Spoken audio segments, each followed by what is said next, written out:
여러분 안녕하십니까, 진성호입니다. 이재명 더불어민주당 대표가 다음 주 검찰의 소환 조사를 받습니다. 본인 입으로 받는다고 했으니까 받겠지요. 지금 민주당은 당대표의 검찰 소환 조사로 지금 쑥대밭이 되고 있습니다. 지금 당이 총체적으로 대응하면 안 된다, 개인적으로 해야 한다, 이런 말이 친명좌장 정승호 의원 입에서 나올 정도입니다. 그런데 지금 친명계의 위기감은 이재명 대표의 사법 리스크뿐만이 아닙니다. 자, 윤석열 대통령이 조선일보와의 인터뷰에서 던진 한마디가 지금 여의도를 발칵 뒤집어놨습니다. 윤석열 대통령은 신년 기자회견 대신 조선일보와의 단독 인터뷰를 택했습니다. 이 인터뷰에서 윤 대통령은 상당히 많은 이슈를 제기했습니다. 그런데 그 중에서도 특히 이 3대 개혁 같은 것은 국민들이 공감할 이야기입니다. 그런데 여의도, 특히 다음 총선을 대비하는 국회의원들 눈에는 바로 윤 대통령의 이 중대 선거구제라는 단어가 귀에 들어올 겁니다. 제가 볼 때 결론부터 말씀드리면 중대 선거구제가 다음 총선에 바로 적용되기는 쉽지 않아 보입니다.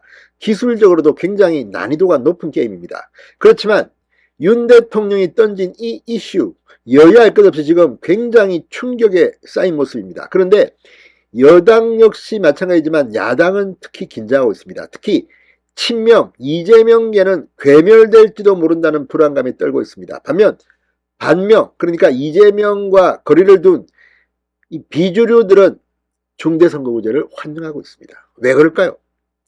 자, 지금 이 조응천 의원같이 반명계의 소신파들은 중대선거구제에 대해서 부정적인 발언을 하는 사람들에 대해서 일격을 날립니다. 박지원 전 국정원장까지 윤 대통령의 이 중대선거구제 이슈에 대해서 민주당이 또 이슈를 뺏겼다고 이야기합니다. 그 정도로 중요한 이슈입니다. 그렇지만 이게 쉽지는 않습니다. 그리고 이게 사실 저쪽의 이슈였습니다. 노무현 전 대통령, 김대중 전 대통령, 그때는 이 민주당 쪽이 총선에서 불리하니까 이 중대선거구제를 이야기했는데 지금은 사정이 좀 바뀐 것 같기도 합니다. 그러나 아무튼 이 문제를 놓고 지금 민주당이 자중질환에 빠졌습니다. 무엇보다 친명계가 지금 괴멸될지도 모른다는 불안감에 떨고 있습니다. 윤 대통령의 이 이슈 제기 성공한 것 같습니다. 진성호의 직설 시작합니다.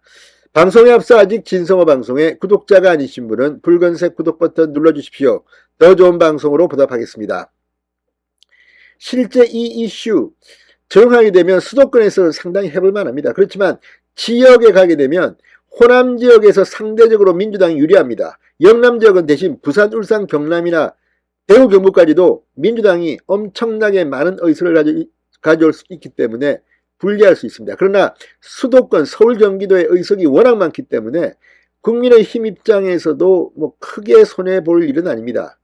무엇보다 한 정당이 압도적인 의석, 지금과 같은 민주당의 169석을 차지하기는 불가능한 구조입니다. 제3정당 무소속도 약진할 수 있는 기회가 있습니다. 또 이 사회적으로 이름이 있는 명망가 정치인들에게 기회가 주어집니다. 이런 것들 때문에 초재선이 많은 친명계는 지금 극도 반발하고 있습니다. 이재명 대표 본인이 이런 친명계의 생각들을 반영한 듯 중대선거구제가 아니라 비례대표를 늘려야 한다, 이런 택도 아닌 말을 하고 있습니다. 비례대표는 제 개인적으로는 없애버리는 게 맞을지도 모릅니다.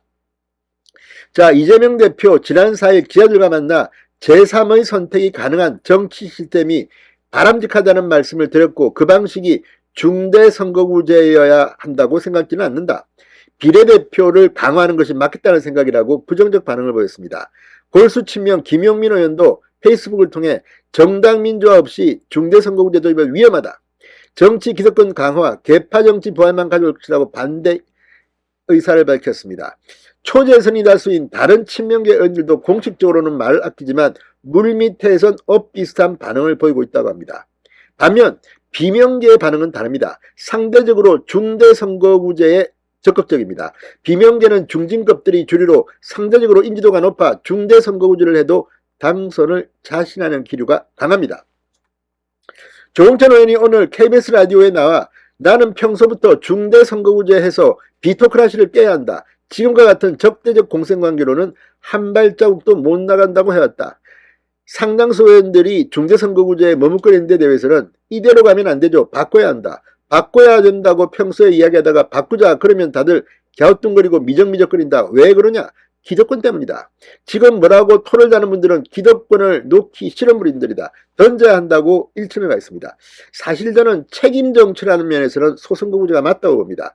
그렇지만 소선거구제가 하게 되면 압도적인 승리, 이게 가능합니다. 또 우리나라의 정치 풍토상 이렇게 되면 사표가 많이 나오기도 합니다. 아무튼 장단점이 있는데 이거는 하루아침에 할 게 아닙니다. 이슈를 윤 대통령이 던졌습니다. 이게 지금 여의도에서 활활 타오르고 있는 겁니다. 그리고 친명계가 지금 직격탄을 맞고 있습니다. 자, 이 단일 대우를 역설하는 이재명 대표 측에게 상대적으로 타격이 클 거라는 관측이 나오는 가운데 이 민주당에 최근 복당한 박지원 전 국정원장 이재명에 대해서 뭐 DJ보다 더 뭐 훨씬 더 낫다는 이런 아부성 발언까지 한 박지원이지만 이 부분에 대해서는 MBC 라디오에 나와 이러한 중요한 정치개혁 이슈를 가지고 있으면서 윤석열 대통령이 선제로 쓸 수 있게끔 민주당이 뭐 했느냐 지도부를 비판한 뒤 윤석열 대통령이 집권 8개월 만에 그래도 정치개혁 3대 개혁을 이야기한 것은 잘했다고 긍정평가를 하게 됐습니다. 자, 아무튼 이거 지금 박지원은 중대선거구제 하면 유리합니다. 유명하니까. 자, 어쨌든 이 중대선거구제 문제 민주당도 제각각이고 국민의힘도 제각각입니다. 그렇지만 이슈를 던진 윤석열의 한마디가 지금 민주당을 주동강 내고 있습니다. 진성호의 윤단 직설이었습니다. 여러분 감사합니다.